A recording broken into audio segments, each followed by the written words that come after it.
Hello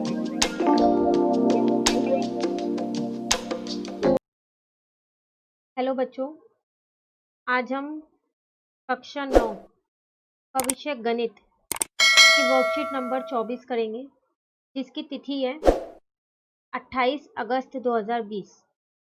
ठीक है, तो चलिए शुरू करते हैं हम। जैसा कि आप देख रहे हो, यहाँ पर आपको 2 प्रश्न दे रखे हैं। अब आप प्रयास कीजिएगा, ठीक है ना। तो प्रश्न 1 है आपके पास, यदि एक तिर्यक रेखा 2 रेखाओं को इस प्रकार प्रतिच्छेद करे कि अतः एकांतर कोणों के एक युग्म के समृद्धिभाजक परस्पर समांतर हो, तो सिद्ध कीजिए कि दोनों रेखाएं भी परस्पर समांतर होती हैं। ठीक है, ये एक थ्योरम है आपकी एनसीईआरटी की। ठीक है ना, तो चलिए हम देखते हैं ये है क्या। ये मैं आपको एक चित्र की मदद से समझाऊंगी। तो जैसे मैंने यहाँ पर ये लिख लिया है, मेरा ये प्रश्न 1 है। ठीक है, तो देखिए आपको वो क्या कह रहा था, 2 रेखाएं हैं, आपके पास 2 रेखाएं हैं जिसको एक तिर्यक रेखा प्रतिच्छेद करती हुई जा रही है। ठीक है ना, तो चलो पहले वही बना लेते हैं। तो हम यहाँ पर अपनी 2 रेखाएं बना लेते हैं, जिसको एक तिर्यक रेखा प्रतिच्छेद करती हुई जा रही है। ठीक है, इन 2 रेखाओं का नाम हमने खुद से दे दिया है ए बी और सी डी। ऐसी जो ये तिर्यक रेखा है, मतलब अगर मैं आपको बोलूँ तो ट्रांसवर्सल लाइन है ये मेरी। ठीक है, तो इसको हमने नाम दे दिया है ई एफ, तिर्यक रेखा को। ठीक है, अब वो आपसे कह रहा है जो इसके एकांतर कोण बन रहे हैं, ये एकांतर कोण। ठीक है, तो चलिए ये रहे इसके एकांतर कोण, ये इसके एकांतर कोण है। ठीक है, इसको क्या कर रही है, 2 लाइन इसको बांट रही है। मतलब क्या है ये इसका, आप क्वेश्चन में देखो, समृद्धि भाजक, मतलब हम बोले तो ये इसका बाइसेक्टर है। ठीक है ना, तो इन दोनों कोणों को ये इक्वल भाग में बांट रही है। ठीक है, बाइसेक्टर का मतलब यही होता है समृद्धि भाजक का, कि वो उन दोनों कोणों को इक्वल पार्ट में, इक्वल उसमें बांट रही है। ठीक है, आपको सिद्ध क्या करना है इसके अंदर, आपको ये सिद्ध करना है, फिर जो 2 ये रेखाएं हैं ये वाली, इसको पहले हम नाम दे लेते हैं जी और एम। ऐसे हमने इसको नाम दे दिया एच और एन।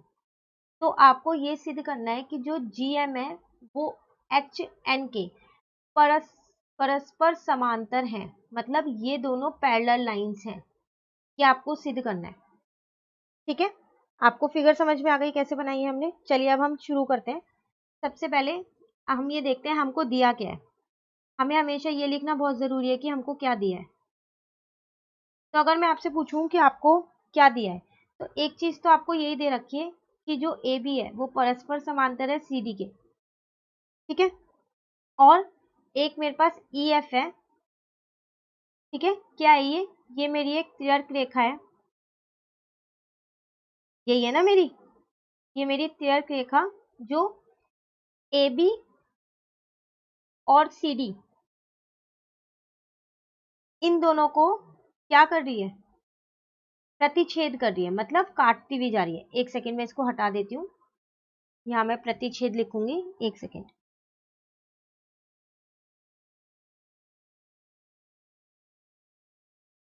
ठीक है, तो देखो क्या कर रही है वो, इसको प्रतिच्छेद मतलब काटती हुई जा रही है। तो प्रतिच्छेद कर रही है, किन पे कर रही है प्रतिच्छेद, देखो दो, इन दो ये हैं बिंदु, इन पे प्रतिच्छेद कर रही है। मतलब जब ये इन दोनों रेखाओं को काट रही है ई एफ, तो यहाँ काट रही है, तो किस पे कर रही है प्रतिच्छेद, जी और एच पे। ठीक है, ठीक है ना, तो ये है, आपको ये इतना आपको दे रखा है। इसके अलावा आपको एक और चीज यहाँ पर दे रखी है कि जो ये आपकी जीएम है और जो ये आपकी एच एन है, ये क्या है, समृद्धि भाजक है, मतलब बाइसेक्टर है। किसका बाइसेक्टर है? कोण ए जी एच का और कोण जी एच डी का, ये इनका बाइसेक्टर है, या आप ये बोलो इनका त्रिमितीय भाजक है। ये भी आपको दे रखा है, तो चलो ये भी लिख लेते हैं। दिया है पे हम अंडरलाइन यहाँ पर लाइन डाल देते हैं ताकि हमें पता चले क्या दिया है। तो लिख देते हैं हम कि जीएम और एचएन ये किसके त्रिमितीय भाजक है? कौन से दो कोणों के हैं ये? उन कोणों के नाम लिख देते हैं, कोण एजीएच के और कोण जीएचडी के। ठीक है, तो ये सब आपको दिया हुआ था, तो जो जो दिया था मैंने सब लिख दिया कि मेरे पास दो रेखाएं ए बी और सी डी, एक त्रियर्क रेखा है ई एफ। ठीक है, वो त्रियर्क रेखा ए बी और सी डी को कहाँ पर प्रतिच्छेद कर रही है? जी और एच पे। ठीक है, और जी एम और एच एन मेरे दो त्रिमितीय भाजक हैं जो मेरे एंगल को कोण को, कौन सा कोण? ए जी एच और जी एच डी को बांटते हुए जा रहे हैं। ठीक है, अब हम देखते हैं कि हमें सिद्ध क्या करना है। तो हमको सिद्ध क्या करना है? सिद्ध मतलब प्रूफ। सिद्ध करना है हमको, क्या सिद्ध करना था हमको ये सिद्ध करना है कि जो ये जीएम है, ठीक है ना, ये जीएम क्या है? परस्पर समांतर है। किसके परस्पर समांतर है? एचएन के। मतलब जीएम किसके पैरेलल है? एचएन के। ये आपको सिद्ध करना है। ठीक है, तो अब इसको सिद्ध कैसे करेंगे? देखो, आपको पता है जो आपका कोण ए जी एच है वो किसके बराबर है? कोण जी एच डी के। अगर मैं आपसे इसकी वजह पूछूं तो आप बोलोगे कि ये एकांतर कोण है, मतलब ऑल्टरनेट एंगल्स है मेरे, एकांतर कोण। ठीक है ना, ये वाला पूरा और ये वाला पूरा एकांतर कोण है। अब मैं क्या करती हूँ, इनको आधा कर देती हूँ। ठीक है, इन दोनों ही कोण को मैंने आधा कर दिया है, तो मैंने आधा कर दिया। लो इनको, जब मैंने इनको आधा किया, ए जी एच को आधा किया, तो मेरा ये वाला कोण आएगा, और जी एच और कौन सा है? डी। आप फिगर में देखो, इसको आधा किया तो मेरा ये वाला कोण आएगा, क्योंकि ये दोनों कोण मेरे बराबर हैं। क्योंकि ये जो मेरी जीएम है ये त्रिमितीय भाजक है, बाइसेक्टर है, तो ये दोनों कोण मेरे बराबर हैं। ठीक है ना, तो जब हम इनको आधा करेंगे, इस वाले को और इस पूरे को, तो ये दोनों कोण आएंगे मेरे। तो चलो लिख देते हैं ये दोनों कोण, एक सेकेंड अभी लिखते हैं इनको। तो ये दोनों कोण मैंने यहाँ पर लिख दिए। कोण मैंने लिखे, मेरे कोण आए एम जी एच और दूसरा कोण आया मेरा जी एच एन। ठीक है, तो आप देखो अब ये दोनों कोण मेरे बराबर आ गए। ये दोनों कोण मेरे बराबर होंगे कब? जब जो ये वाली लाइन है जी एच, ये क्या होगी? मेरी त्रियर्क लाइन होगी, ट्रांसवर्सल लाइन होगी, तभी तो मेरे ये दोनों कोण बराबर आएंगे, वरना तो ये दोनों कोण बराबर आ ही नहीं सकते। ठीक है ना, ये बराबर इसलिए आया क्योंकि ये एकांतर कोण है, ऑल्टरनेट एंगल्स है, तो ये बराबर इसलिए आया क्योंकि ये मेरी ट्रांसवर्सल लाइन होगी, या फिर आप ये कहो ये मेरी त्रियर्क लाइन होगी, रेखा होगी, त्रियर्क रेखा। ठीक है, अब ये त्रियर्क रेखा कैसे हो सकती है? ये त्रियर्क रेखा तो तभी होगी जब मेरी एम जी और जो मेरी एच एन है ये मेरी परस्पर समांतर होंगी। अगर मेरी एम जी और एच एन परस्पर समांतर नहीं हुई तो जो मेरी जी एच है ये मेरी त्रियर्क रेखा नहीं होगी, तो फिर ये दो जो मेरे कोण है ये भी बराबर नहीं होंगे। अब कोण बराबर है, उल्टा चले अब हम यहाँ पर, हमारे को ये परस्पर समांतर दिया हुआ नहीं है। अगर दिया होता तो यही तो होता कि ये दोनों कोण मेरे बराबर होते, ये वाला कोण और ये वाला कोण ये बराबर होते अगर ये दोनों परस्पर समांतर होती, पर यहाँ समांतर नहीं है। मुझे यहाँ सिद्ध करना है कि ये समांतर है, पर मेरे को ये पता चल गया कि ये दोनों कोण मेरे बराबर हैं। तो ये दोनों कोण बराबर ही तभी होते हैं जब ये दो रेखाएं परस्पर समांतर होती हैं। तो लो आपका सिद्ध हो गया इससे, बस आपको लिखना रह रहा है। तो क्या लिखेंगे हम नीचे अपना? तो हम यहाँ लिख देते हैं कि जीएम और दूसरी हमारी रेखा कौन सी थी, HN। वो कौन सी त्रिक रेखा काट के जा रही है, ट्रांसवर्सल लाइन कौन सी, त्रिक रेखा GH, यही प्रतिच्छेद करके जा रही है ना इसको, तो ये इसको प्रतिच्छेद कर रही है, ठीक है। किस पे कर रही है, G और H पे। देखो G और H पे तो प्रतिच्छेद कर रही है, ये रे G और H, ठीक है ना। तो इसका मतलब ये एकांतर कोण मेरे बराबर है, ये वाले कोण मेरे बराबर है, तभी तो ये प्रतिच्छेद कर रही है और तभी तो ये तिर्यक रेखा है। इसका मतलब क्या हुआ कि मेरी जो GM है वो परस्पर समांतर है किसके, मेरे HN के। यही मुझको यहाँ पर सिद्ध करना था, तो जो मेरा ये सिद्ध हो गया, ठीक है ना। आपको यही सिद्ध करना था, सिद्ध हो गया ये आपका, ठीक है। तो यहाँ पर आपको सीधा ना देके कि दो रेखाएं मेरी परस्पर समांतर है, आपको एंगल दो दे दिए। हमने यहाँ एंगल निकाल लिए थे ये दोनों, कि ये दोनों एंगल मेरे सेम है, जो मेरे ऑल्टरनेट एंगल्स थे, या फिर मैं ये कहूँ एकांतर कोण थे, ठीक है ना। ये मेरे सेम थे। तो जब ये मेरे सेम ही तब होते हैं जब मेरी दो रेखाएं परस्पर समांतर होती हैं, नहीं तो ये मेरे सेम नहीं होते।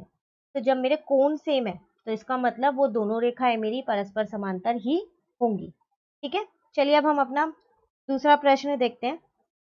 दूसरा प्रश्न है हमारे पास, आकृति 2 में x तथा y का मान ज्ञात कीजिए और फिर दर्शाइए कि AB जो है वो परस्पर समांतर है CD के, ठीक है। ये आपके पास ये फिगर दी हुई है, ये पूरी एक आकृति दे रखी है, मतलब चित्र आपका ये पूरा दे रखा है। आपको क्या करना है, पहले तो x और y का मान निकालना है।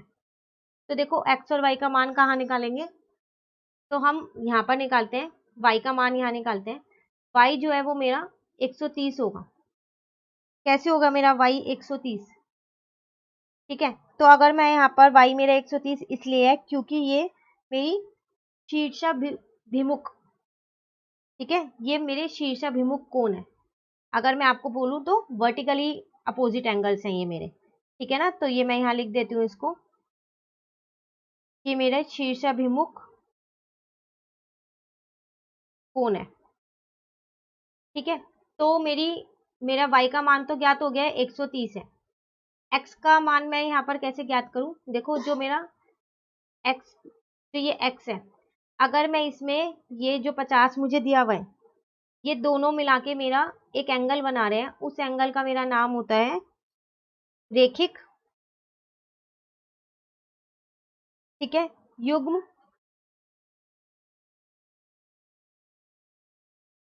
ठीक है, रेखिक युग्म अभिग्रहित, ग्रहित, ठीक है। मतलब अगर हम इसको इंग्लिश में देखें तो ये क्या है, मेरे लीनियर पेयर। ये हमारे वो कोण होते हैं जो एक एक लाइन पे बनते हैं, ठीक है। जैसे इस वाली लाइन पे, अगर मैं इस लाइन की बात करूं, यहाँ से यहाँ तक की लाइन के, इस लाइन पे ये दोनों कोण बन रहे हैं, तो इन दोनों कोण को जब हम जोड़ेंगे, ठीक है, तो हमारा जो आएगा वो आएगा 180, और इन कोण का नाम होता है लीनियर पेयर या फिर रेखिक युग्म अभिग्रहित, ठीक है। तो यहाँ से मेरा x का मान भी आ गया, x का मान मेरा यहाँ से आया 130। चलो मेरे x और y के मान तो ज्ञात हो गए। अब मुझे ये दर्शाना था कि ये AB जो है वो परस्पर समांतर है CD के। तो देखो कैसे दर्शाएंगे, आपको दिख रहा है कि आपका x और y दोनों का ही मान 130 आया है, इसका भी और इसका भी। तो ये दोनों मतलब आपके सेम है, बराबर है ये दोनों। और ये दोनों बराबर तभी होते हैं जब हमारी ये वाली दोनों लाइंस परस्पर समांतर होती हैं, वरना ये दोनों बराबर नहीं आते। ये आपके एकांतर जिसे बोलते हैं, जो अभी हमने सॉल्व किया था, नीचे हमने किया था ना, एकांतर कोण है ये आपके। पर ये एकांतर कोण आपके तभी हैं जब AB और CD परस्पर समांतर हैं। अगर वो परस्पर समांतर नहीं है तो ये आपके एकांतर कोण नहीं है, ठीक है। तो यहाँ भी वही उल्टा केस है, आपको एकांतर कोण पहले बता दिए हैं कि आपके ये दोनों बराबर हैं। जब ये दोनों बराबर हैं, कब होंगे ये दोनों बराबर, जब ये दोनों क्या होंगी, ये दोनों आपकी, ये दोनों एक परस्पर समांतर होंगी, तभी तो ये दोनों बराबर होंगे। ठीक है, तो हर क्वेश्चन में हमको ये पहले दे रखा होता है कि ये दोनों परस्पर समानता है, तो एकांतर कोण बताओ। यहाँ हमको एकांतर कोण पहले दे रखा है और वो हमारा बराबर भी आया है, तो इसका मतलब ये दोनों परस्पर समांतर है, तभी तो ये बराबर आया है, वरना ये बराबर आता ही नहीं।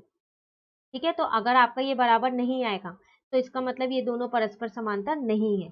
तो बोर्ड के एग्जाम में ये क्वेश्चन कैसे भी आ सकता है, जरूरी नहीं है हर बार एक्स और वाई का जो मान निकाला है वो सेम ही आए, अलग भी आ सकता है। तो आप ये लिखना कि ए बी परस्पर समांतर नहीं है सी डी के, क्योंकि एक्स और वाई का मान जो है वो अलग अलग है।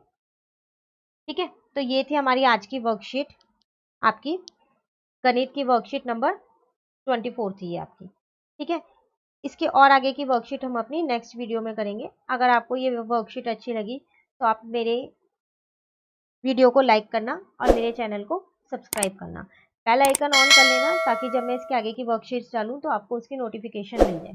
Thank you.